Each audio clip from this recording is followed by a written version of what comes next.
I was far from home, and the spell of the eastern sea was upon me. In the twilight I heard it pounding on the rocks, and I knew it lay just over the hill where the twisting willows writhed against the clearing sky and the first stars of evening. And because my fathers had called me to the old town beyond, I pushed on through the shallow, new-fallen snow, along the road that soared lonely up to where Aldebaran twinkled among the trees, on toward the very ancient town I had never seen but often dreamed of. It was the Yuletide that men call Christmas, though they know in their hearts it is older than Bethlehem and Babylon, older than Memphis and mankind. It was the Yuletide, and I had come at last to the ancient sea town, where my people had dwelt and kept festival in the older time, when festival was forbidden, where also they had commanded their sons to keep festival once every century, that the memory of primal secrets might not be forgotten. Mine were an old people, and were old even when this land was settled 300 years before. And they were strange, because they had come as dark, furtive folk from opiate southern gardens of orchids, and spoken another tongue before they learnt the tongue of the blue-eyed fishers. And now they were scattered, and shared only the rituals of mysteries that none living could understand. I was the only one who came back that night to the old fishing town, as legend bade, for only the poor and the lonely remember. Then beyond the hill's crest I saw Kingsport outspread frostily in the gloaming. Snowy Kingsport with its ancient vanes and steeples, ridgepoles and chimney-pots, wharves and small bridges, willow trees and graveyards, endless labyrinths of steep, narrow, crooked streets, and dizzy church-crowned central peak that time durst not touch. Ceaseless mazes of colonial houses piled and scattered at all angles and levels like a child's disordered blocks. Antiquity hovering on grey wings over winter-whitened gables and gambrel roofs. Fanlights and small-paned windows, one by one, gleaming out in the cold dust to join Orion and the archaic stars. And against the rotting wharves the sea pounded, the secretive, immemorial sea out of which the people had come in the older time. Beside the road at its crest a still higher summit rose, bleak and windswept, and I saw that it was a burying ground where black gravestones stuck ghoulishly through the snow like the decayed fingernails of a gigantic corpse.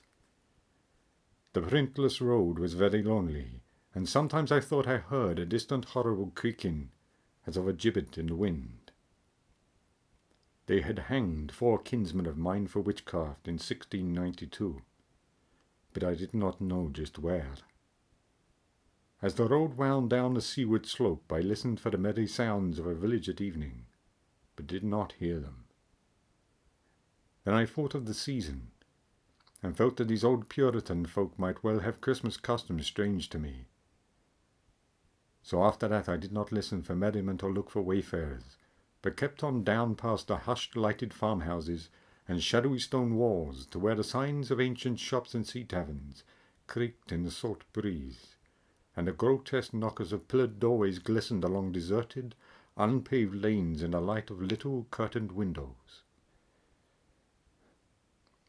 I had seen maps of the town, and knew where to find the home of my people.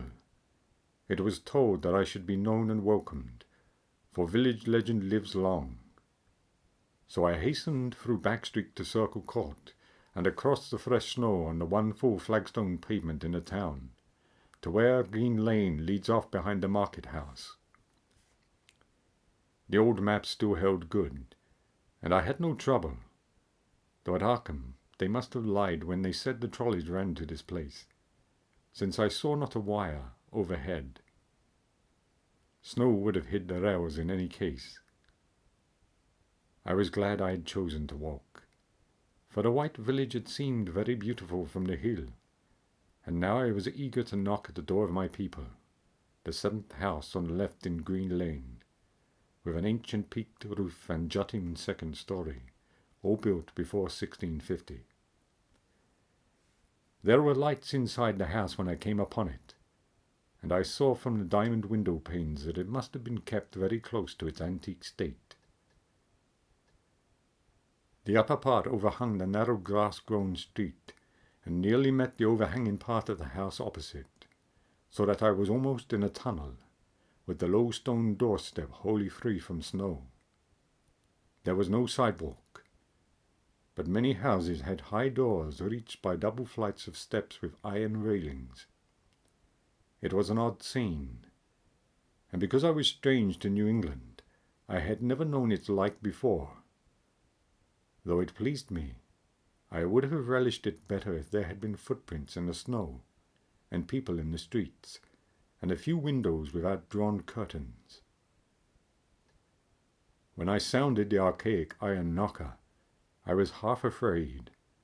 Some fear had been gathering in me, perhaps because of the strangeness of my heritage, and the bleakness of the evening, and the queerness of the silence in that aged town of curious customs.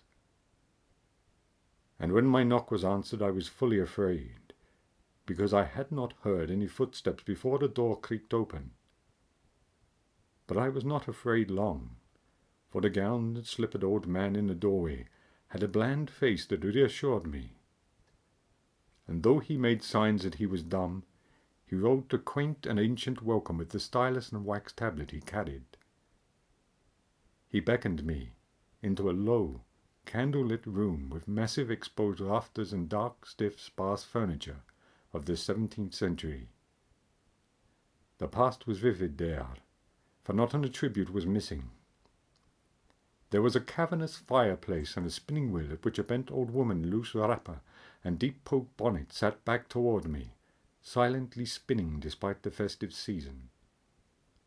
An indefinite dampness seemed upon the place, and I marveled that no fire should be blazing. The high-backed settle faced a row of curtained windows at the left, and seemed to be occupied, though I was not sure. I did not like everything about what I saw, and felt again the fear I had had. This fear grew stronger from what had before lessened it, for the more I looked at the old man's bland face, the more its very blandness terrified me. The eyes never moved, and the skin was too like wax. Finally, I was sure it was not a face at all, but a fiendishly cunning mask. But the flabby hands, curiously gloved, wrote genially on the tablet and told me I must wait a while before I could be led to the place of festival. Pointing to a chair, table, and pile of books, the old man now left the room. And when I sat down to read, I saw that the books were hoary and mouldy, and that they included old Morrister's wild marvels of science, the terrible Seducimus Triumphatus of Joseph Glanville, published in 1681, the shocking Demonolatreia of Remigius, printed in 1595 at Lyon, and worst of all, the unmentionable Necronomicon of the mad Arab Abdul al-Hazred, and Olaus Wormius' forbidden Latin translation, a book which I had never seen, but of which I had heard monstrous things whispered. No one spoke to me, but I could hear the creaking of signs in the wind outside, and the whir of the wheel as the bonneted old woman continued her silent spinning. I thought the room and the books and the people very morbid and disquieting, but because an old tradition of my father's had summoned me to strange feastings, I resolved to expect queer things. So I tried to read, and soon became tremblingly absorbed by something I found in that accursed Necronomicon, a thought, and a legend too hideous for sanity or consciousness. But I disliked it when I fancied I heard the closing of one of the windows that the settle faced, as if it had been stealthily opened. It had seemed to follow a whirring that was not of the old woman's spinning wheel. This was not much, though, for the old woman was spinning very hard, and the aged clock had been striking. After that I lost the feeling that there were persons on the settle, and was reading intently and shudderingly, when the old man came back booted and dressed in a loose antique costume, and sat down on that very bench so that I could not see him. It was certainly nervous waiting, and the blasphemous book in my hands made it doubly so.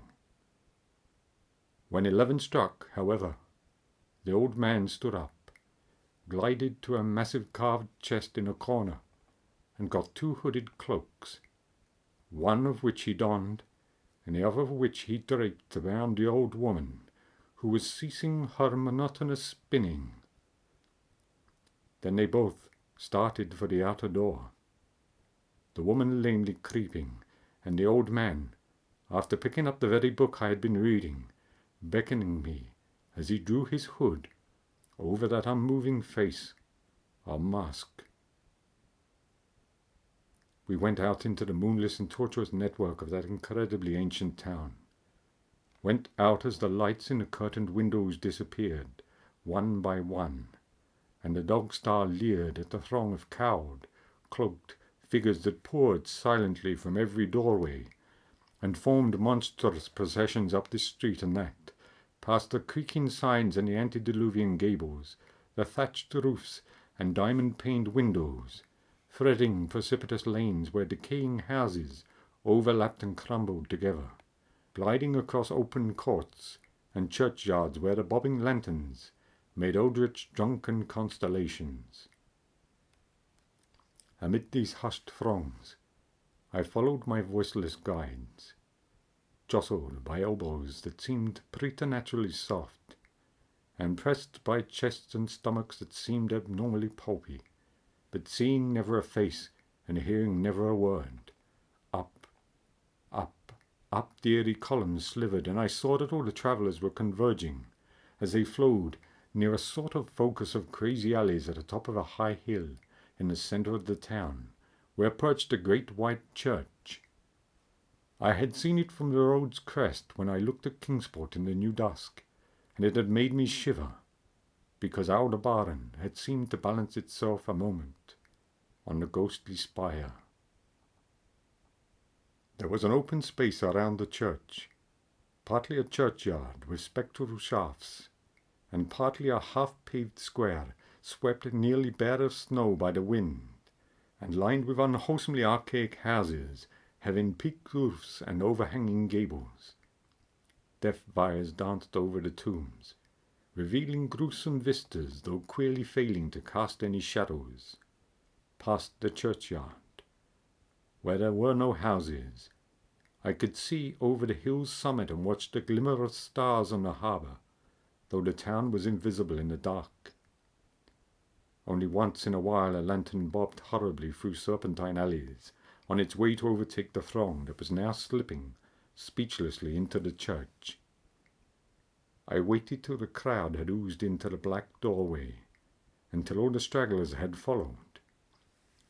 The old man was pulling at my sleeve, but I was determined to be the last. Then I finally went, the sinister man and the old spinning woman before me. Crossing the threshold into that swarming temple of unknown darkness, I turned once to look at the outside world, as the churchyard phosphorescence cast a sickly glow on the hilltop pavement. And as I did so, I shuddered, for though the wind had not left much snow, a few patches did remain on the path near the door, and in that fleeting backward look it seemed to my troubled eyes that they bore no mark of passing feet, not even mine. The church was scarce lighted by all the lanterns that had entered it, for most of the throng had already vanished. They had streamed up the aisle between the high white pews to the trapdoor of the vaults, which yawned loathsomely open just before the pulpit, and were now squirming noiselessly in. I followed dumbly down the foot-worn steps and into the dank, suffocating crypt. The tale of that sinuous line of night marchers seemed very horrible, and as I saw them wriggling into a venerable tomb, they seemed more horrible still. Then I noticed that the tomb's floor had an aperture down which the throng was sliding, and in a moment we were all descending an ominous staircase of rough-hewn stone, a narrow, spiral staircase, damp and peculiarly odorous, that wound endlessly down into the bowels of the hill past monotonous walls of dripping stone blocks and crumbling mortar. It was a silent, shocking descent, and I observed after a horrible interval that the walls and steps were changing in nature, as if chiseled out of the solid rock.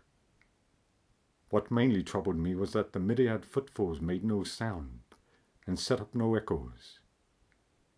After more eons of descent, I saw some side passages or burrows leading from unknown recesses of blackness to this shaft of nighted mystery.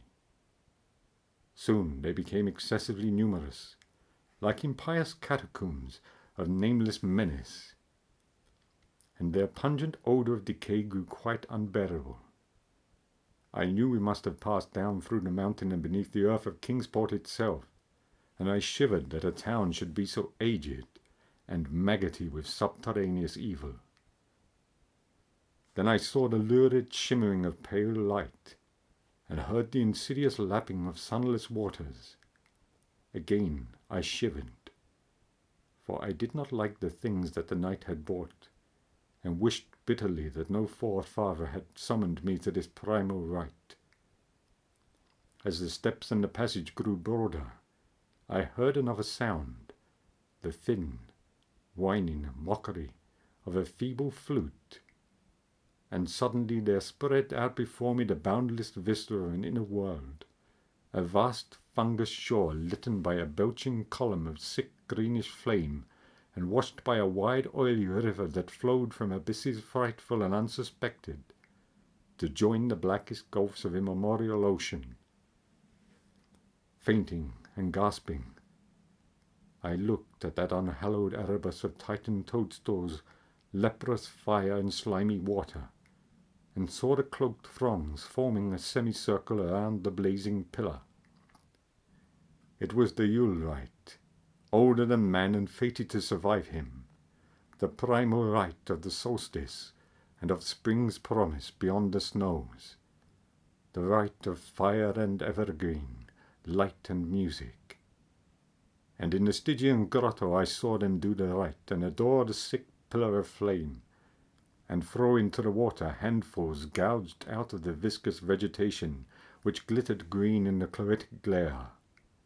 I saw this, and I saw something amorphously squatted, far away from the light, piping noisomely on a flute. And as the thing piped, I thought I heard noxious muffled flutterings in the fetid darkness where I could not see. But what frightened me most was that flaming column, spouting volcanically from depths profound and inconceivable, casting no shadows as healthy flame should, and coating the nitrous stone above with a nasty venomous verdigris. For in all that seething combustion no warmth lay, but only the clamminess of death and corruption. The man who had brought me now squirmed to a point directly beside the hideous flame, and made stiff ceremonial motions to the semicircle he faced. At certain stages of the ritual they did groveling obeisance, especially when he held above his head that abhorrent Necronomicon he had taken with him. And I shared all the obeisances because I had been summoned to this festival by the writings of my forefathers. Then the old man made a signal to the half-seen flute player in the darkness, which player thereupon changed its feeble drone to a scarce louder drone in another key, precipitating as it did so a horror unthinkable and unexpected. At this horror I sank nearly to the lichened earth, transfixed with a dread not of this nor any world, but only of the mad spaces between the stars. Out of the unimaginable blackness beyond the gangrenous glare of that cold flame, out of the Tartarian leagues through which that oily river rolled uncanny, unheard, and unsuspected, there flopped rhythmically a horde of tame, trained, hybrid winged things that no sound eye could ever wholly grasp, or sound brain ever wholly remember. They were not altogether crows, nor moles, nor buzzards, nor ants, nor vampire bats, nor decomposed human beings, but something I cannot and must not recall. They flopped limply along, half with their webbed feet and half with their membranous wings, and as they reached the throng of celebrants, the cowed figures seized and mounted them, and rolled off one by one along the reaches of that unlighted river, into pits and galleries of panic, where poisoned springs feed frightful and undiscoverable cataracts. The old spinning woman had gone with the throng, and the old man remained, only because I had refused when he motioned me to seize an animal and ride like the rest. I saw when I staggered to my feet that the amorphous flute player had rolled out of sight, but that two of the beasts were patiently standing by. As I hung back, the old man produced his stylus and tablet, and wrote that he was the true deputy of my fathers, who had founded the Yule worship in this ancient place, that it had been decreed that I should come back, and that the most secret mysteries were yet to be performed. He wrote this in a very ancient hand, and when I still hesitated, he pulled from his loose robe a seal ring and a watch, both with my family arms, to prove that he was what he said. But it was a hideous proof, because I knew from old papers that that watch had been buried with my great-great-great-great-grandfather in 1698. Presently the old man drew back his hood and pointed to the family resemblance in his face, but I only shuddered, because I was sure that that face was merely a devilish waxen mask. The flopping animals were now scratching restlessly at the lichens, and I saw that the old man was nearly as restless himself. When one of the things began to waddle and edge away, he turned quickly to stop it, so that the suddenness of his motion dislodged the waxen mask from what should have been his head.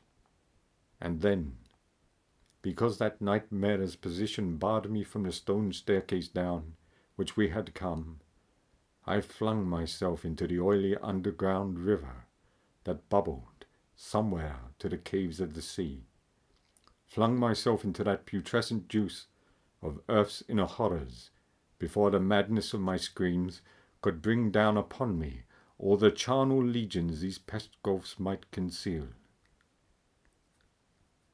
At the hospital they told me I had been found half frozen in Kingsport harbour at dawn, clinging to the drifting spar that accident sent to save me.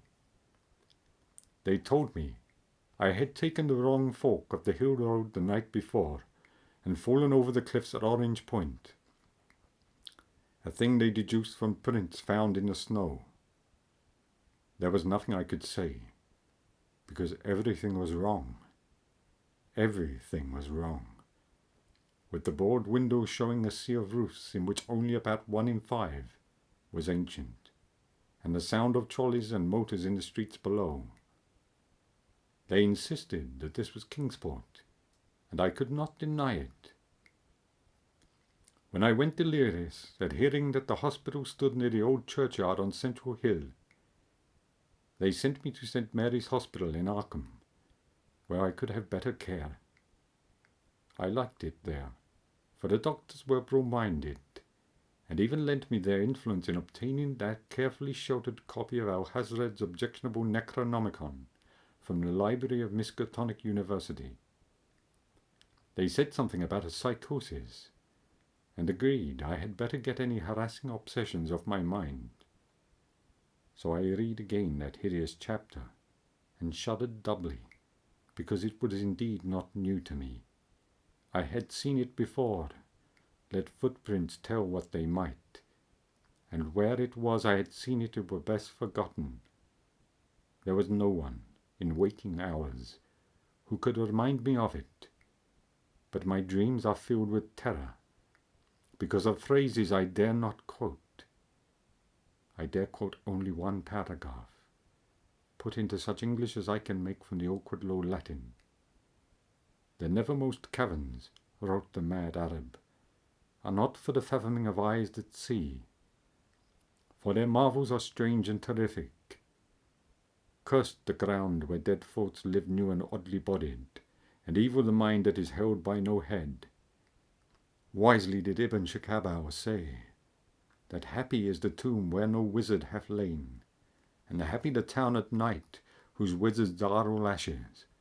For it is of old rumour that the soul of the devil both hastes, not from his charnel clay, but fats, and instructs the very worm that gnaws, till out of corruption horrid life springs, and the dull scavengers of earth wax crafty to vex it and swell monstrous to plague it.